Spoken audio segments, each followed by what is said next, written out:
Good morning, students. In part 1, we studied the different criteria for classification of plants, and also we studied that kingdom Plantae is classified into two subkingdoms on the basis of presence and absence of flowers. Today, we will learn more about those two subkingdoms, cryptogams and phanerogams. Subkingdom cryptogams. General characteristics. The plants belonging to this subkingdom are lower plants, means they don't have proper root, stem and leaf. These bear no flowers, seeds and fruits. These reproduce vegetatively, asexually and sexually. Students, you have learned the different types of reproduction in the smaller classes. Vegetative reproduction takes place by cell division or fragmentation. Sexual reproduction takes place by the means of spores which are produced in the part known as sporangia. Their reproductive organs cannot be seen, therefore they are known as cryptogams. Here crypto means hidden and gams means reproductive organs. The subkingdom cryptogams further divided into three divisions: division Thallophyta, division Bryophyta and division Pteridophyta. Now let us learn the division Thallophyta. The plants which are belonging to this division mainly grow in water. They do not have specific parts like root, stem, leaf and flower.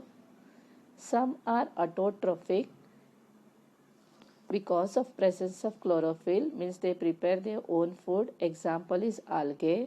Some are heterotrophic, which are depending on others. Example is fungi. They may be unicellular or multicellular. They may be microscopic or large. Examples are Spirogyra, Ulothrix, Ulva and Sargassum. Now let us learn the characteristic of second division, that is Bryophyta.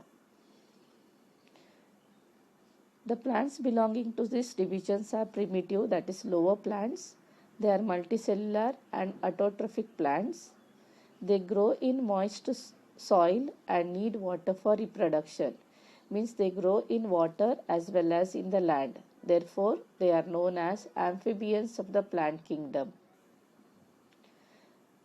They have thin, soft plate-like green body which is known as thallus, without true roots, stems and leaves. Instead of that, they have stem-like, leaf-like parts and root-like rhizoids. In this diagram, you can see the rhizoids, you can see the leaf-like structure.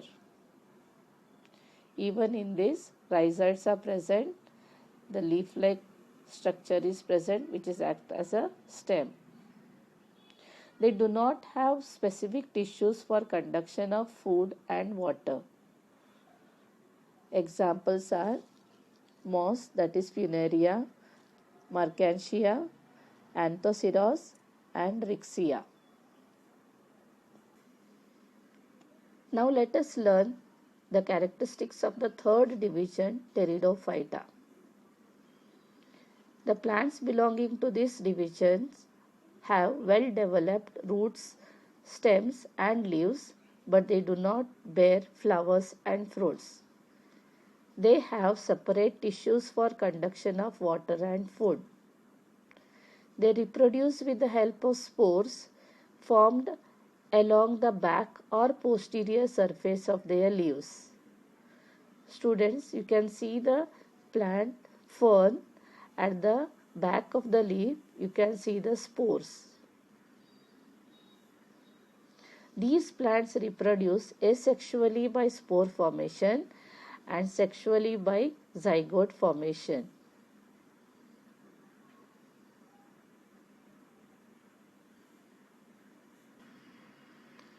Examples: Nephrolepis, Marsilia terris. Now let us learn more about the second subkingdom, Phanerogams. General characteristics. The plant body of Phanerogams is well differentiated into roots, stems and leaves.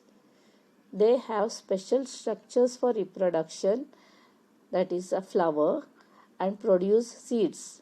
Therefore, they are called phanerogams. After the process of reproduction, seeds are formed which contain the embryo and stored food. During germination, this stored food is used for the initial growth of the embryo. Depending upon whether the seeds are enclosed in a fruit or not, phanerogams are classified into two categories, that is gymnosperm and angiosperm. Let us learn the characteristics of the first division of phanerogam, that is gymnosperms. These plants are mostly evergreen, perennial means which lives for many years, and woody. Their stems are unbranched and the leaves form a crown. You can see the plant cycas, which is the example for the gymnosperm. It doesn't have any branches, but the leaves made a crown at the top. These plants bear male and female flowers on different sporophylls of the same plant, and they are known as cones. This is a female cone and this is a male cone. So they have two different types of cones in a same plant. Seeds of these plants do not have natural coverings, that is, these plants do not form fruits. Therefore, they are called as gymnosperms. Gymno means naked and sperm means seeds. Here the seeds you can see which are naked one, which doesn't have any cover.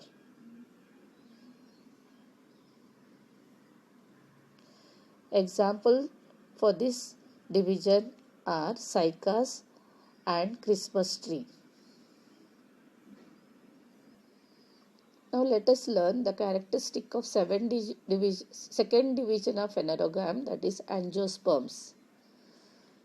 These plants bear flowers as their reproductive organ. Flowers develop into fruits and seeds are formed within fruits. Thus, seeds are covered. Therefore, they are called as angiosperms. Angios means cover and sperms means seeds. You can see the seed inside a fruit. Example for this division is hibiscus, lily or whatever the flowering plants which are surrounding you. Seeds may have single cotyledon. Those plants are known as monocotyledons, and the seeds which are having two cotyledons, and those plants are known as dicotyledonous plants.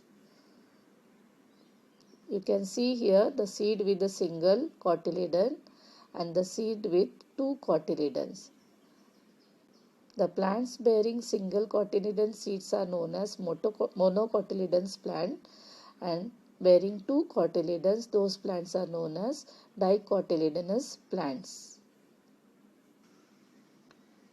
Now let us learn the characteristics of monocotyledonous plants and dicotyledonous plants by finding their differences.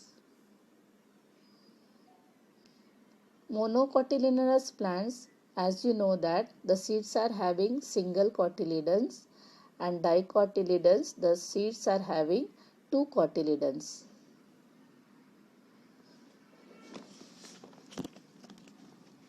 The roots of the monocotyledon plants are fibrous roots, and here in the dicotyledonous plants we are getting well developed primary root that is known as a taproot.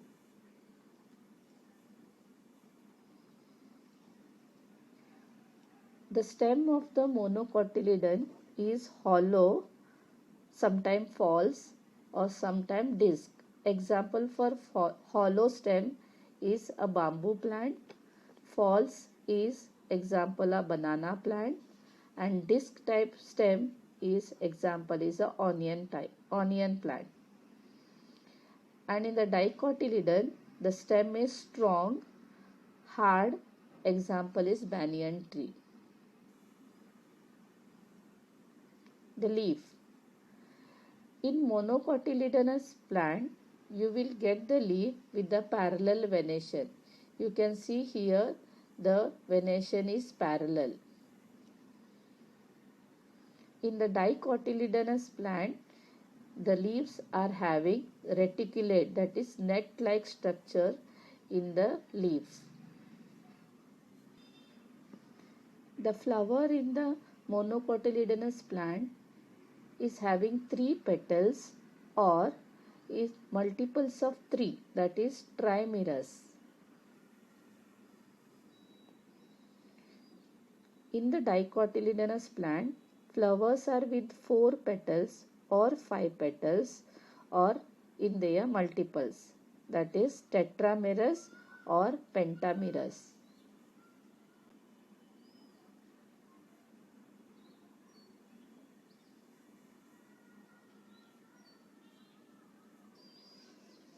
Student, I hope you understood the lesson.